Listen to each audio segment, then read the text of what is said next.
અમરેલી તાલુકા પોલીસે ગેરકાયદે રેતી ચોરી કૌભાંડનો પર્દાફાશ કર્યો છે। ચાંપાથળ ગામે શેત્રુંજી નદીના પટમાં રેતીનું ખનન કરતા 10 વાહનો ₹60 લાખ ઉપરાંતના વાહનોનો મુદ્દામાલ પોલીસે કબજે કર્યો છે। અમરેલી પોલીસે રેતી ચોરી કૌભાંડનો પર્દાફાશ કર્યો છે।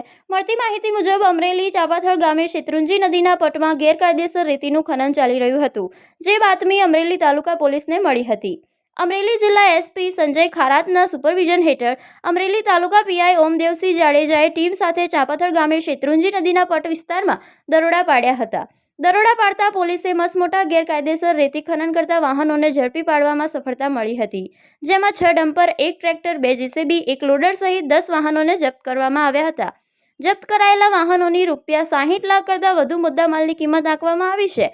અમરેલી તાલુકા પોલીસ દ્વારા સરાહનીય કામગીરી કરવામાં આવી છે।